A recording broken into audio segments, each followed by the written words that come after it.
सत्संग इस कलयुग में एक ऐसा सहारा है जो डूबते हुए को नाव मिल जाए उससे भी बढ़िया तरीका है। आम कहा जाता है डूबते हुए को तिनके का सहारा, पर अगर नाव ही मिल जाए तो पूछिए मत। तो उसी तरह इस कलयुग में डूबते हुए जीवों को, तड़फते हुए जीवों को बचाने के लिए, राहत पहुंचाने के लिए राम का नाम एक जहाज है जो उन डूबते हुए, उन तड़फते हुए जीवों का आधार है। और कोई उस नाम का जाप करे, सुमरन करे, फिर तो कहना ही क्या है। सो उस परम पिता परमात्मा के नाम का जाप हमेशा आप करते रहो, कहीं गुमराह ना हो जाओ, कहीं आलस्य में ना पड़ जाओ, कहीं भूल ना जाओ परमपिता परमात्मा को। इसलिए संत पीर फकीर सत्संग लगाते हैं, और जो सत्संग सुन के अमल करते हैं उनके तो अंदर बाहर कोई कमी रहती ही नहीं। उनके भाग्य नसीब वाकई बुरे होते हैं जो सत्संग सुनते सुनते भी बुरे कर्मों की तरफ चल पड़ते हैं। एक अनजान आदमी है, जंगल में भटक गया और उस भटकते हुए को एक रास्ता सूझा। उसे नहीं पता वो रास्ता कैसा है, उसे नहीं मालूम वो रास्ता कैसा है। बुद्धि विवेक का काम लेता तो पता चलता, पर उसने आप देखा ना ताप उस रास्ते पे निकल पड़ा। उस रास्ते में जंगली जानवर हैं, उस रास्ते में दलदल है, जान बचाएगा तो कैसे, बहुत ही मुश्किल है। वो लुट जाता है डाकुओं के हाथों, घायल हो जाता है पशुओं के हाथों, और फंस के रह जाता है दलदल में। लेकिन एक पूरे जंगल का जानकार है, उसे पता है शॉर्टकट रास्ता कौन सा है। उसे पता है ये रास्ता दलदल भरा है, ये जानवरों से भरा है, इधर डाकू रहते हैं, और ये बिल्कुल सेफ रास्ता है। पर वो इंसान फिर भी दलदल वाले रास्ते में चल पड़े, डाकुओं की तरफ चल पड़े, या पशुओं वाले रास्ते में जो खा जाएंगे उस रास्ते में चल पड़े, तो क्या कहिए। ऐसे ही सत्संगी होते हैं, जो सत्संग सुनते हैं, नाम लेवा होते हैं। जब वो ऐसे जंगली रास्तों पे निकल पड़ते हैं तो फिर दद्दा दोष न काहू दीजै, दोष कर्मा अपनिया, जो मैं किया सो मैं पाया, दोष न दीजै आवर्जन। आप तो जानकार हो, जिसने सत्संग सुना, नाम ले लिया, वो तो जानकार है कि ये रास्ता गलत है, ये रास्ता गलत जा रहा है, ये दलदल भरा है, यहां पे काम वासना क्रोध लोभ मोह अहंकार टूट पड़ेंगे, बर्बाद कर देंगे। वो सब जानता है। अगर जानते बूझते हुए भी वो उस रास्ते का चयन करता है, उस रास्ते को चुनता है, तो इसमें फिर ना तो भगवान का दोष, ना गुरु पीर फकीर का दोष, अपने कर्मों की सजा भोगता रहता है, तड़पता रहता है, व्याकुल रहता है। तो इसलिए सत्संगियों, आपको तो पता है गलत रास्ते नहीं चलना, फिर आप मन के लोभ लालच में क्यों चल पड़ते हो? क्षणिक स्वाद के लिए क्यों आप अपने सतगुरु से मुंह फेर लेते हो? क्यों सत्संग की बातों को दरकिनार कर देते हो? क्यों नहीं अमल करते आप? और जब आप अमल नहीं करते, जब आप वचनों की काट करने लगते हो, तो जिंदगी में दुख आज नहीं तो कल आने वाले हैं। फिर उसके लिए भी तैयार रहना। दुख आपने सहेड़े हैं तो फिर भोगने के लिए भी आप अपने आप को तैयार रखो। फिर तो बड़ा भगवान भगवान करते हो, राम राम करते हो। पहले तो राम की सुनते नहीं, पहले उसके संत पीर फकीर की सुनते नहीं, और जब फंस गए, जब तड़पने लगे, फिर भगवान शहद जैसा लगता है।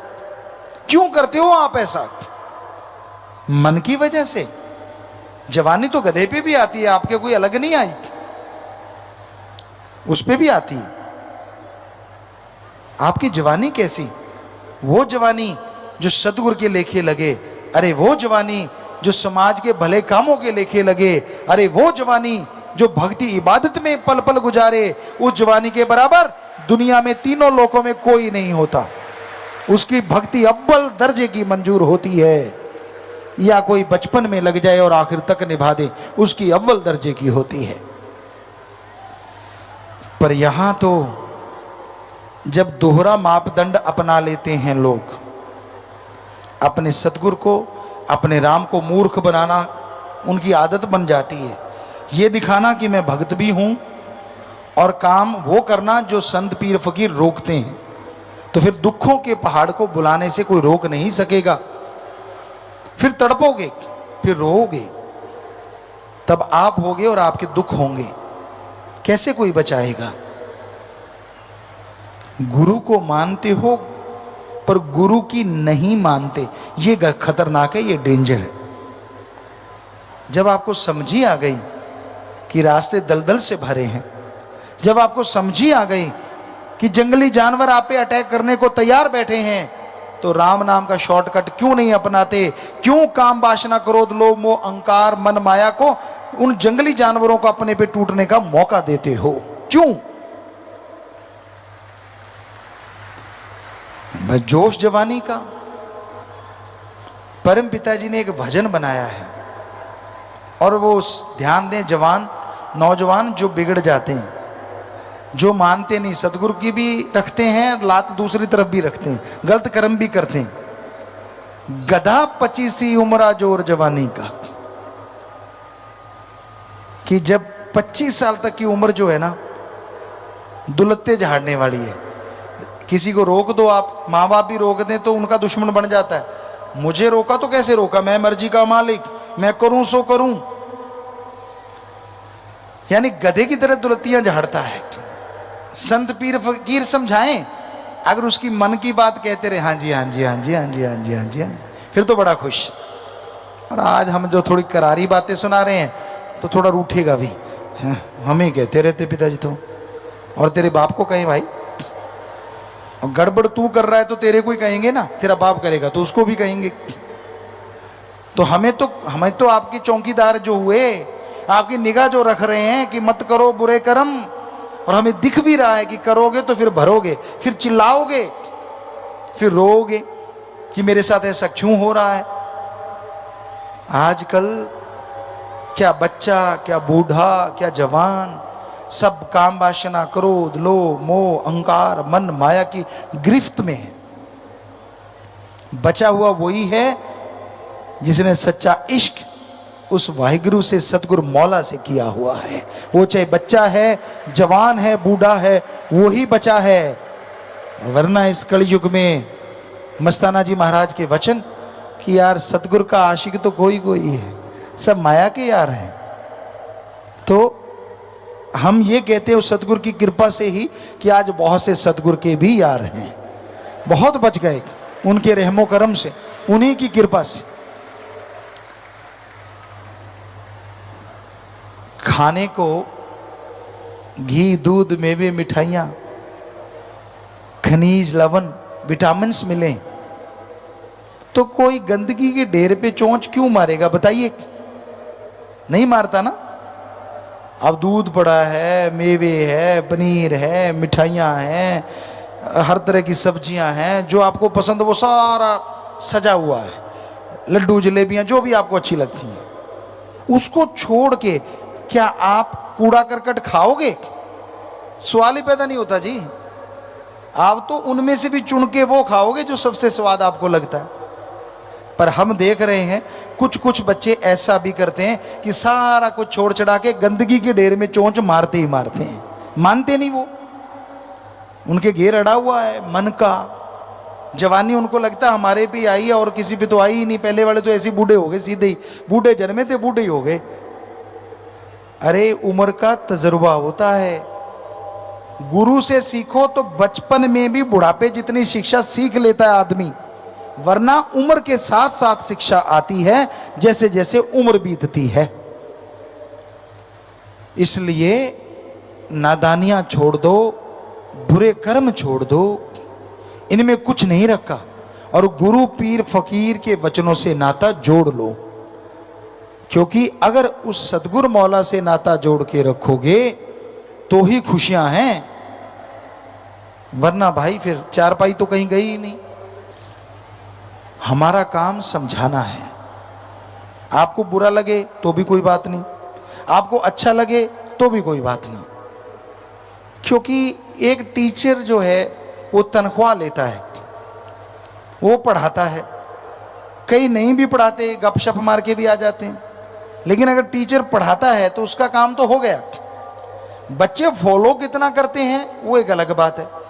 कई टीचर ऐसे होते हैं जो बच्चों से फॉलो करवाते हैं, उनको दर्द लेते हैं, पूरा पेन लेते हैं उनका। पढ़ाया, फिर फॉलो करवाया, फिर फॉलो करवाया, फिर अपने तरीके से वो उनकी जांच करते रहते हैं कि कहीं भूल तो नहीं गए। तो वो टीचर सबसे सर्वश्रेष्ठ होते हैं और उनके बच्चे मेरिट लेके उनका नाम रोशन करते हैं। पर वो टीचर कब तक पढ़ाएंगे? जब तक आप 15-20 साल के नहीं होते, 25 साल के नहीं होते। डिग्री डिप्लोमे ले लिया फिर तो आप पढ़ाने वाले हो गए। पर इस कलयुग में एक टीचर ऐसा भी होता है जो पढ़ाता ही रहता है, और वो होता है सच्चा गुरु। उसके लिए शिष्य बड़ा ही नहीं होता, छोटा ही छोटा, छोटा ही छोटा, छोटा ही छोटा रहता है। हर पल उसकी निगाह रखता है वो, हर पल उसका ध्यान रखता है वो, कदम कदम पे समझाता है उसे, वो समझाता चला जाता है। ना बेटा इसकी ना सुन, ना बेटा उसकी ना सुन, तू अपने जमीर की सुन, तू अपने सतगुरु की सुन।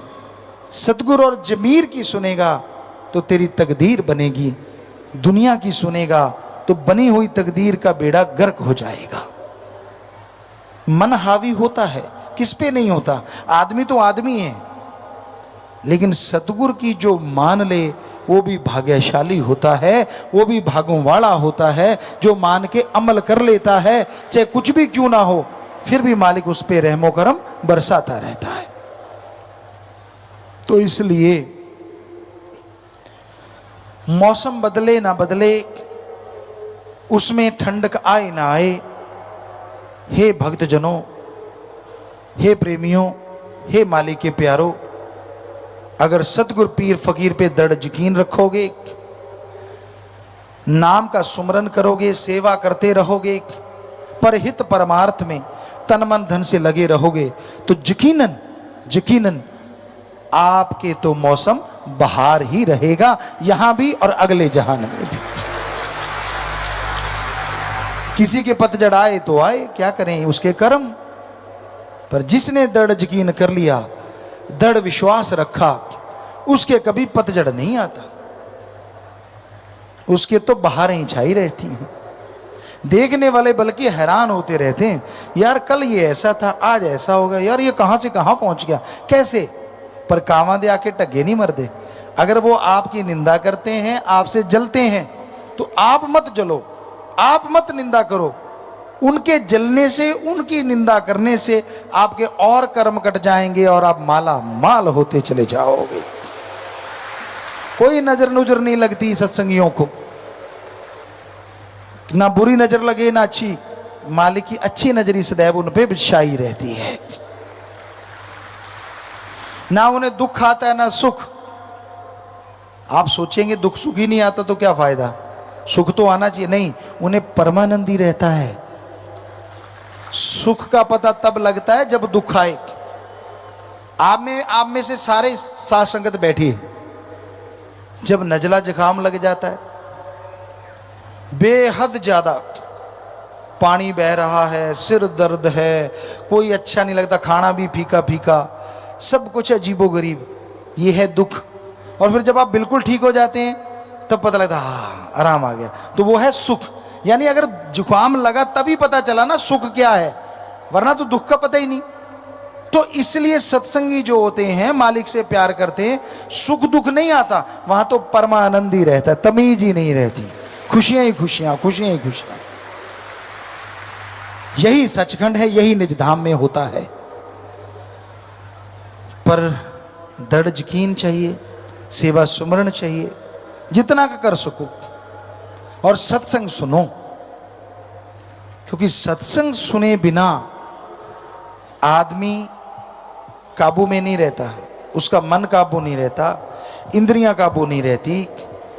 जैसा करो संग वैसा चढ़े रंग। बनी बनाई भक्ति को गुल करने वाले घूम रहे हैं चारों तरफ। आपके चेहरे पे थोड़ा नूर आता है भक्ति का। जब आपके प्यार का सुरूर आप पे छाने लगता है, तब तक कोई ना कोई ऐसा संग आप कर बैठते हैं जो आपकी उस भक्ति के रंग को फीका कर देता है, और सत्संग में बैठे बैठे नींद में खो जाते हैं आप। कहाँ मस्ती मानने वाले, कहाँ नजारे लेने वाले हर शब्द के। क्यों आप डुला देते हो सब कुछ, थोड़ी सी देर में करी कराई भक्ति को खत्म करवा लेते हो। इसलिए किसी की सुनो ना, सुननी है गुरु पीर फकीर की सुनो। वो आपका कभी बुरा सोचते नहीं, करना तो बहुत दूर की बात है। उनकी बात आपको कड़वी लग सकती है, कई बार हजम नहीं होती, ऐसा भी हो जाता है, लेकिन वो बदहजमी भी जन्मों जन्मों की बदहजमी को खत्म कर देती है। कई ऐसे होते हैं थोड़ी तकरार करने के बाद मान लेते हैं, लड़ते रहेंगे, नहीं पिताजी ने ऐसा मुझे कहा, उसको कहा, फलां को कहा, लास्ट में कर करा के कहते नहीं कहा तो सही ना, वो भी बच जाते हैं, उनको भी खुशियां मिल ही जाती हैं। और कई होते हैं कि पहली बार में ही मान जाते कि हाँ भाई जो पीर मेरा कह रहा है वो झूठ कह ही नहीं सकता, गलत कह ही नहीं सकता, मेरे में लाख कमी हो सकती है पर उसमें कमी हो नहीं सकती। उनका दायरा फिर खुशियों का बहुत बड़ा हो जाता है। अब दायरा आपके हाथ में है, आपने कितना बनाया हुआ है। और कई ऐसे होते हैं कि सुनते ही गड़बड़ हो जाती है, यार ये मुझे कहा, क्यों कहा, कहना नहीं चाहिए था। वो आप खड़ ज्ञानी बन जाते हैं। खुद को नहीं आता लेकिन दूसरों को ज्ञान देके अब आप तो बिगड़े, आप डुबेंदे बामणा जजमान भी डूबे, कि मैं तो डूब रहा, हम तो डूबेंगे सनम, तुझे भी ले डूबेंगे। खुद का मन बिगड़ा होता है और साथ वाले का भी बिगाड़ देते हैं। लानत ऐसे लोगों पे और लानत ऐसी जननी पे जो ऐसे बच्चों को जन्म देती है। आपका फर्ज, आप भक्त बन गए तो दूसरों को भक्ति से जोड़ो। पता नहीं कब आपके भाग्य उदय हो जाएं और कब आप खुशियों से माला माल हो जाएं। पर अगर एक को भी तोड़ने की आपने कोशिश की तो आपके परिवार तक, कुलों तक वो बात जाएगी। क्योंकि एक मां से उसके बेटे को बिछोड़ देना, एक गऊ को पेड़ा देके जल्लाद को सौंप देना, इसके बराबर होता है किसी भक्ति करने वाले को मालिक से तोड़ देना। बेइंतहा पाप, बेइंतहा पाप। इसलिए भक्तजनों जोड़ने की कोशिश किया करो, तोड़ने का तो सोचो भी ना। क्योंकि किसी को भी तोड़ना अल्लाह वाहिगुरु राम की भक्ति इबादत से महापाप होता है, और वो खुद भोगता है, उसके परिवारजन भोगते हैं। अगर सतगुरु मौला की उपमा नहीं कर सकते कोई बात नहीं, पर अल्लाह राम की निंदा ना करो। अगर किसी को भक्ति मार्ग से जोड़ सकते हो तो कहना ही क्या, वो तो महापुण्य है, महादानों का महादान है। पर अगर किसी को जोड़ नहीं सकते तो कोई बात नहीं, पर किसी को तोड़ो ना, वरना सबसे बड़े गुनाहगार आप बन जाओगे और जिंदगी से चैन, अमन, शांति, खुशियां सब चली जाएंगी।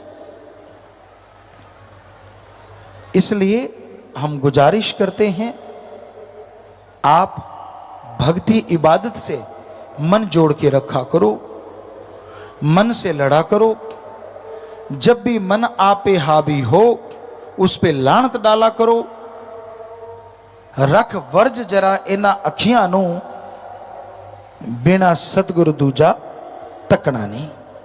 ये परम पिता जी ने शब्द लिखा है। तो बहुत सत्संगी हैं जो इस पे अमल करते हैं कि वो अपनी आंखों में अल्लाह वाहिगुरु राम गॉड के अलावा किसी और को वो दर्जा देते ही नहीं। लेकिन कई होते हैं लंपट मास्टर, उनका काम होता है सतगुरु के सामने भी जी हजूरिया, और जब दांव लगे तो बुरे काम भी करते रहना। जब पीर फकीर सामने तो ऐसा लगता है ये तो भक्त बिल्कुल अभी पैदा हुआ है भाई, ये तो पाक साफ है। और जैसे ही गुरु पीर फकीर नहीं साइड में चले गए, फिर देखने वाला होता है उसकी निगाह कैसे नाचती है, किस किस में क्या क्या टोहती है, क्या क्या देखती है। करी कराई भक्ति यहीं करी और यहीं लुटा के खाली हाथ वापस चले जाते, सिर्फ मन माया के अधीन होकर, काम वासना की वजह से, क्रोध लोभ मोह अहंकार की वजह से। तो हे भक्तजनों, मालिक के प्यारे, ये फर्ज है हमारा आपको समझाना। भक्ति में आके बैठते हो, मालिक की याद में आके बैठते हो, भक्ति से बेइंतहा नज़ारे आपको मिलने वाले होते हैं।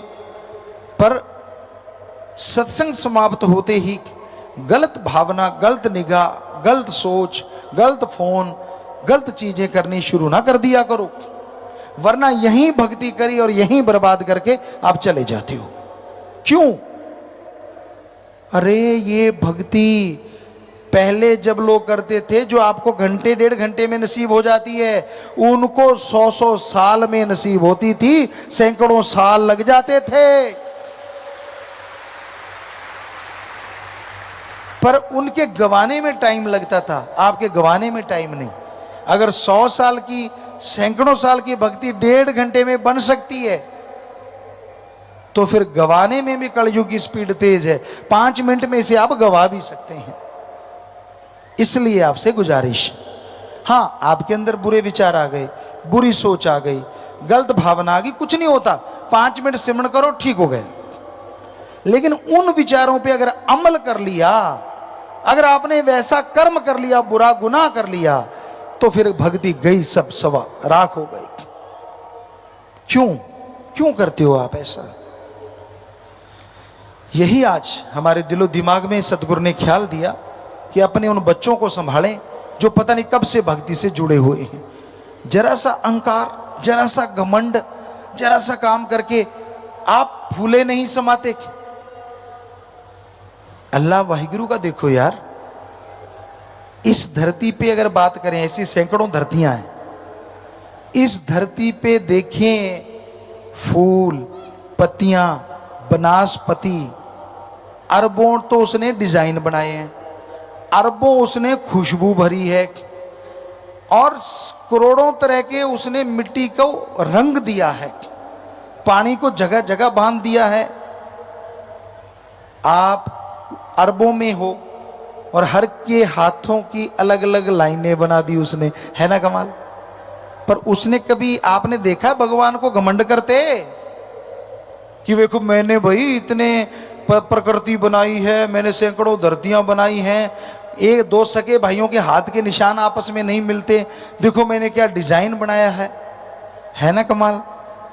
वो कभी भी मैं नहीं करता। और आप थोड़ा सा काम करके बटन टूटने लगते हैं आपके, मैं करने वाला, मैं ये, मैं वो। बस यार बकरे की तरह मैं ना कर। वो ज्यादा मैं करता है, कसाई को आवाज सुन जाती है, उसका गला जल्दी कटता है। इसलिए जो ज्यादा मैं करते रहते हैं, भक्ति के मार्ग में वो गिर जाते हैं। जो दीनता नम्रता का पल्ला नहीं छोड़ते कि यार मेरा काम तो सतगुरु ने किया, मालिक ने किया, यार मैं कौन होता हूं। कभी एकांत में भी जिनको अहंकार नहीं आता, वो मालिक के अति प्यारे होते हैं, उन्हें बेइंतहा खुशियां कंटिन्यू मिलती रहती हैं। सो हम चाहते हैं हमारे सारे ही, अब 6 करोड़ के पास संगत पहुंचने वाली है, कि हमारे ये सारे बच्चे ही मालिक के अति प्यारे हों, बहुत ही प्यारे हों, जब तक इस धरती पे खुशियों से माला माल रहें, और जब छोड़ के जाएं मालिक की गोद में निज धाम सचखंड सतलोक अनामी में खुशियों से लबरेज रहें। इसलिए आपको समझाते हैं, वरना ना तो आपको डराने के लिए भाई, ना आपको अपना गुलाम बनाने के लिए, ना आपसे कोई अपना मतलब हल करवाने के लिए।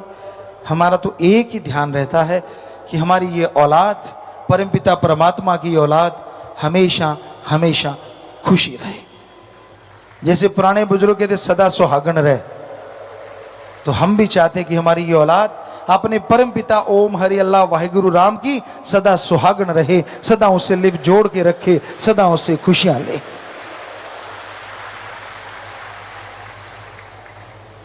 तो मन की कुचर बिंदी से बचा करो, ना किया करो चतर चलाकियां। वो सब कुछ एडा भोला खसम नहीं जिहड़ा मगर चलित्र ना जाने। ये घर विच वही हो बस सकती जिहड़ी सब चतराइयां भुल जावे। इतना भोला कहाँ है भगवान? आप इतने चतर चलाक हैं। दुनिया का सबसे चतुर आदमी संतों को छोड़ के, सिर्फ संत को छोड़ के, दुनिया का कितना भी चतर चलाक आदमी है, मालिक के दिए 100% दिमाग में से वो सिर्फ और सिर्फ 5 से 10% ही यूज कर रहा है। 90% तो पैक हुआ पड़ा है। उसी में मैथमेटिक्स आ गया, उसी में कंप्यूटर साइंस आ गई, चाहे वो सुपर कंप्यूटर बन गया, कुछ भी, वो 5-10% में सब कुछ बन चुका है। 90% तो वैसे ही पड़ा है। एक संत को छोड़ के, एक भक्त को छोड़ के, वो इसका दर्जा कितना भी बढ़ा सकता है। रामायण काल में कई साइंटिस्ट या जिनकी साइंस में रुचि है उनके लिए हम बताना चाहते हैं। ये माना जाता है कि आदमी 5 से 10% दिमाग को यूज करता है। कई साइंटिस्ट कहते हैं जी जब से दुनिया बनी अब तक 1-2% ही यूज किया है दिमाग। चलो हमने 5-10 कह दिया, तो क्या इससे ज्यादा भी किसी ने यूज किया? साइंस तो कहती है नहीं, पर संत कहते हैं हां किया।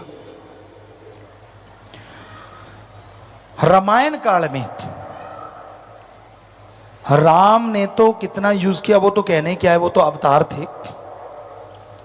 रावण ने भी इस माइंड को आज से दुगना तिगुना 4 गुना तक यूज किया। सफल क्लोन ज्ञाता बना। 1 लाख बेटे उसने क्लोन से बनाए थे।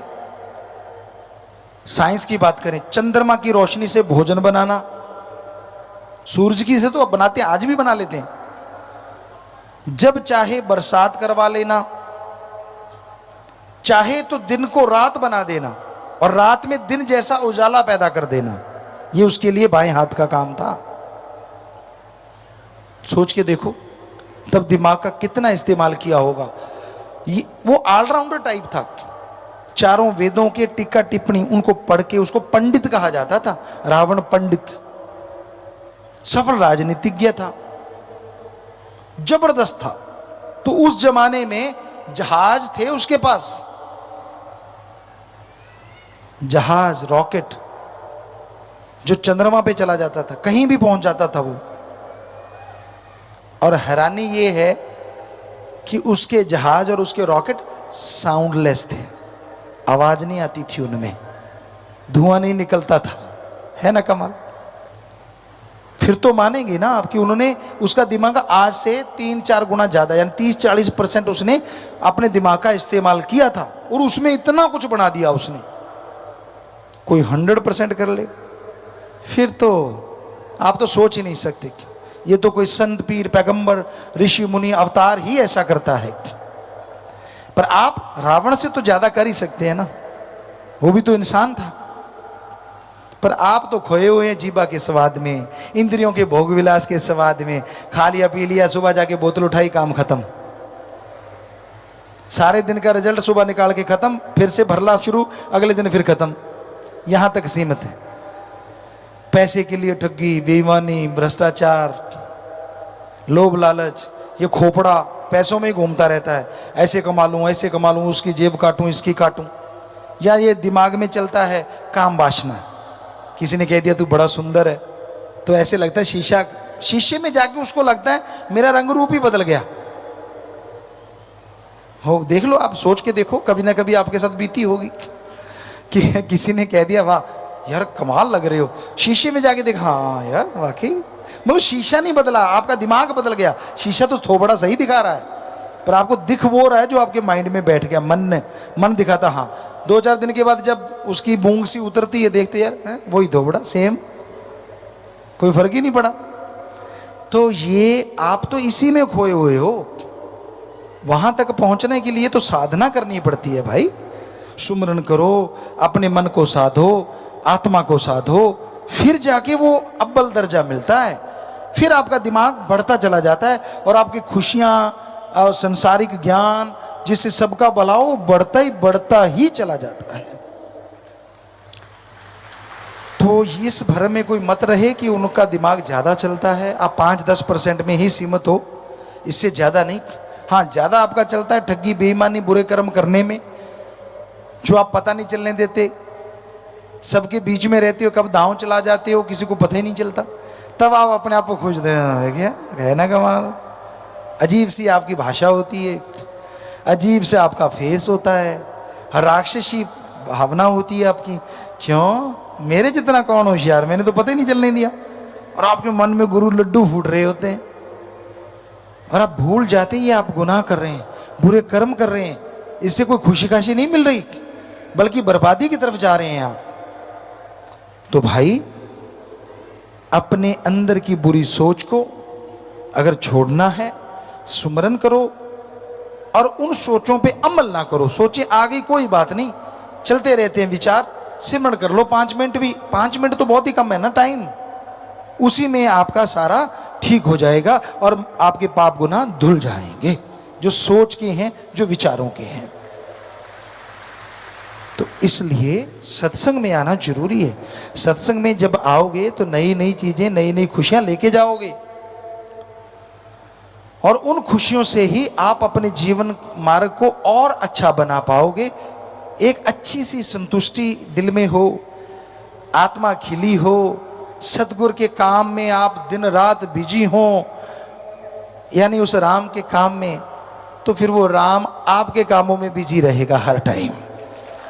आपकी कुलों, आपके परिवारों, आपके गुजरे हुए, आपके आने वाले सबके कर्म सुधार देगा। उसने तो कलम ही चलानी है ना कि भी इनके जो जन्मने वाले हैं वो ऐसे होंगे, ऐसे होंगे। वहीं से लेख बदल देगा आने वाली पीढ़ियों के। बताओ और क्या चाहिए आपको? और आपको शरीर को जो खुशियां चाहिए, जिससे भी आपको खुशी मिलती है खाने पीने से, भोग विलास से, उससे अरबों गुना खुशियां सतगुरु की सेवा करते करते आपको मिलनी शुरू हो जाए। तो दृढ़ यकीन रखो, सेवा सिमरन में ध्यान लगा के रखो, मन से, मन की खाट हमेशा खड़ी रखो कि मन तेरी नहीं सुननी। कभी कभी लोभ लालच में आप पड़ जाते हो, मन के ख्यालों में बह जाते हो। मन के ख्यालों में परम पिता जी ने वचने, दिन जाए रहना जाए रे। बड़ी आप स्कीम लड़ाते हो, बड़ी योजनाएं बनाते हो, हमें हंसी आ जाती है जब कोई योजना बना के हमारे सामने से गुजरता है। वाह यार, क्या योजना बनाई है, फुल प्रूफ। पर मालिक के सामने तो leak proof, totally leak proof, full proof बनती ही नहीं। बड़ी हैरानी होती है जब वो हमें कहते हैं हाँ नहीं नहीं आप जो कहो यार ये क्या है। हम भी वैसे ही करते हैं, हाँ ठीक है बेटा, भी जब तू हमें बुद्धू बना रहा हम क्या करें। पर सत्संग में हम ऐसा नहीं कर पाते। सत्संग में हम सारी बोल देते हैं जो होती है, जो आप सुन ही रहे हो, वो भी सुन रहे होंगे जो फुल प्रूफ लेके घूम रहे हैं। समझदार को इशारा काफी है। हाँ, अकेला होता तो तब हम भी, वो हमें यूं कर जाते हैं, हम भी कर देते हैं।